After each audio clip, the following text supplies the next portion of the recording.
പ്രശ്നമുണ്ട്. സംസ്ഥാന ഗവൺമെൻറ് ആണെങ്കിലും ഈ കേന്ദ്ര ഗവൺമെൻറ് ആണെങ്കിലും ഈ പെൻഷൻ ഏർപ്പെടുത്തിയതോട് കൂടിയിട്ട് അമ്മേനെ അച്ഛനെ നോക്കാനും അവർ ജീവിച്ചിരിക്കണമെന്ന് ആഗ്രഹിക്കാനും ഒക്കെ ആളുകളുണ്ട്.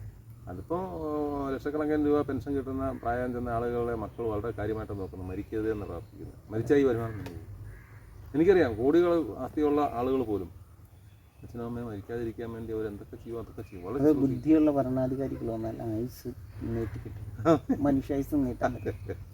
പണ്ടൊരു കഥയുണ്ട്. അതായത് ഒരു രാജാവ് നാടുവാഴി, ഒരു നാടിൻ്റെ രാജാവാണ്. അദ്ദേഹം ഒരുപാട് ഭൂസ്വത്തുണ്ട്.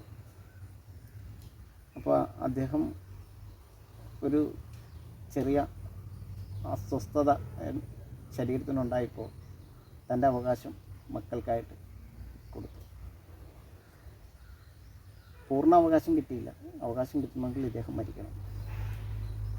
അപ്പോൾ അദ്ദേഹം ആ അസുഖത്തിൽ നിന്നും മോചിതമാകും എന്നുള്ളൊരവസ്ഥയിലേക്ക് എത്തി. തിരിച്ച് മക്കളുടെ അധികാരം ഉള്ളതും കൂടി നഷ്ടപ്പെടും എന്നുള്ളൊരവസ്ഥ വന്നപ്പോൾ മക്കൾ ഇദ്ദേഹത്തെ രോഗിയാക്കി മാറ്റി. അങ്ങനെ അദ്ദേഹം ഓരോ ദിവസം ചെല്ലും തോറും രോഗശൈലിയിലായി. മരണം ഏകദേശം ഉറപ്പിച്ചു.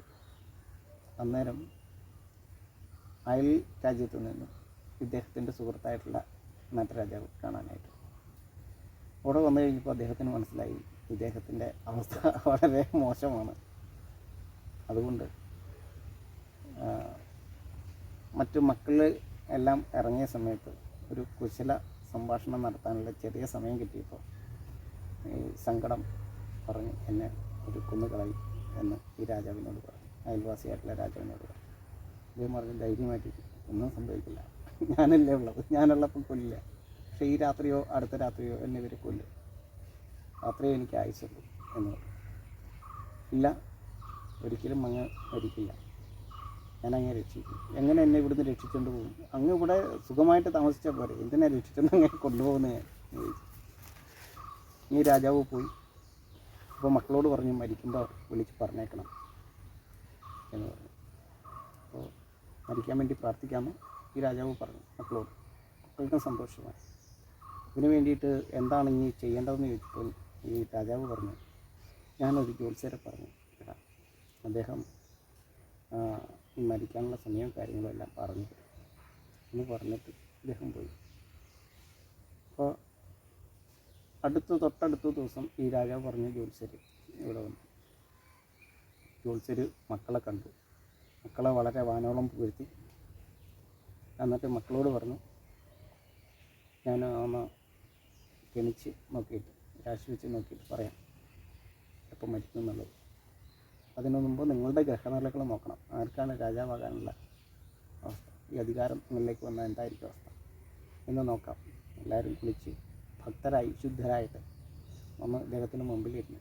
ഇദ്ദേഹം വളരെ തന്ത്രപൂർവ്വം പറഞ്ഞു, ഇതൊരു മഹാനിധി ഇരിക്കുന്ന ഒരു പ്രദേശമാണത്.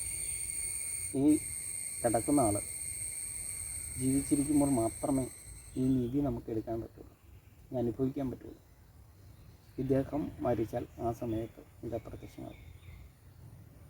അപ്പോൾ ഇദ്ദേഹത്തിൻ്റെ കാലത്ത് മാത്രമേ ഈ നിധി നമുക്ക് എടുക്കാൻ കഴിയൂ.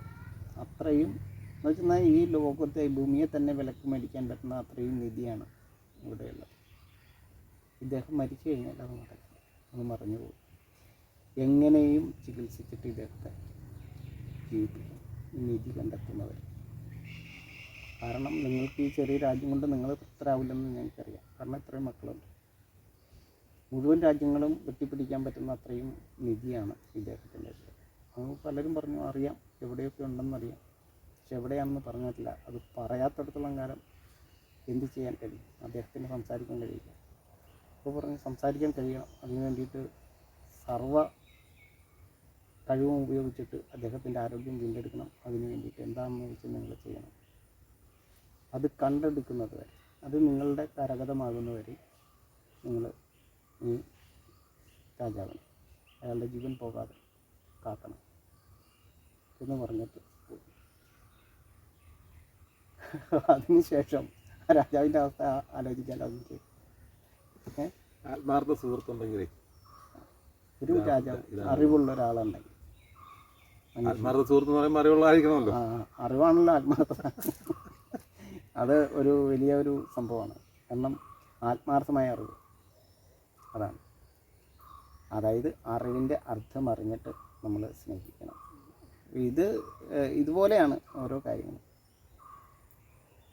ഇങ്ങനെ നമ്മുടെ കാരണന്മാരെല്ലാം ജീവിക്കുന്നതിന് പിന്നിൽ നല്ല ഭരണാധികാരികളാണ്. ഈ പെൻഷൻ സമ്പ്രദായമൊക്കെയാണ്. അല്ലെങ്കിൽ അമ്പലപ്പടിക്കലും പള്ളിപ്പടിക്കലും ഉപേക്ഷിച്ചുകൊണ്ടിരുന്ന ഒരു കാലത്താണ് ഇതുപോലത്തെ ഒരു ഇത് വന്നത്.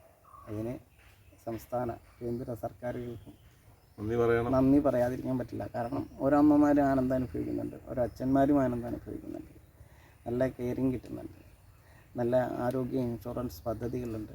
അതെല്ലാം മക്കൾ ഈ കാരണന്മാർക്ക് നമ്മുടെ രാജ്യം ഭരിക്കുന്ന ഭരണകർത്താവ് അറിവുള്ള ആളാണെങ്കിൽ തീർച്ചയായിട്ടും ആ ഗുണമാണ്. അതെ, പ്രജകൾ ഒരു ക്ഷാമവുമില്ലാതെ ക്ഷേമപ്പെടും.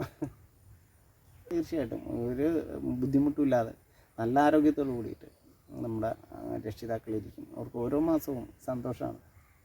ഓരോ മാസവും വളരെ ആക്റ്റീവായിട്ടാണ് ഇപ്പോൾ നമ്മൾ അത് അനുഭവിക്കുന്നുണ്ട്. ശരിക്കും ഇപ്പോൾ തൊഴിലുറപ്പ് പദ്ധതിയാണ്, അത് വലിയ ആരോഗ്യത്തെ തന്നെയാണ് സമ്മാനിക്കുന്നത് നാടിന്. പക്ഷേ അത് വേണ്ട രീതിയിൽ ഉപയോഗിക്കുന്നില്ല എന്നുള്ളതാണ്. ആ തൊഴിൽ എവിടെ ചെയ്യുന്നു എന്നുള്ളതൊരു വലിയ വിഷയമാണ്. അവിടെ ഈ പ്രത്യുൽപാദനമായിട്ടുള്ള കാര്യങ്ങളിലേക്ക് കിടക്കും. തീർച്ചയായിട്ടും. അതുപോലെ തന്നെ പുല്ല് വെട്ടി നശിപ്പിക്കലല്ല പരിസ്ഥിതി എന്നുള്ളത്, പരിസ്ഥിതി സംരക്ഷണം എന്നുള്ളത് അത് ഒരു വലിയ വിഷയമാണ്.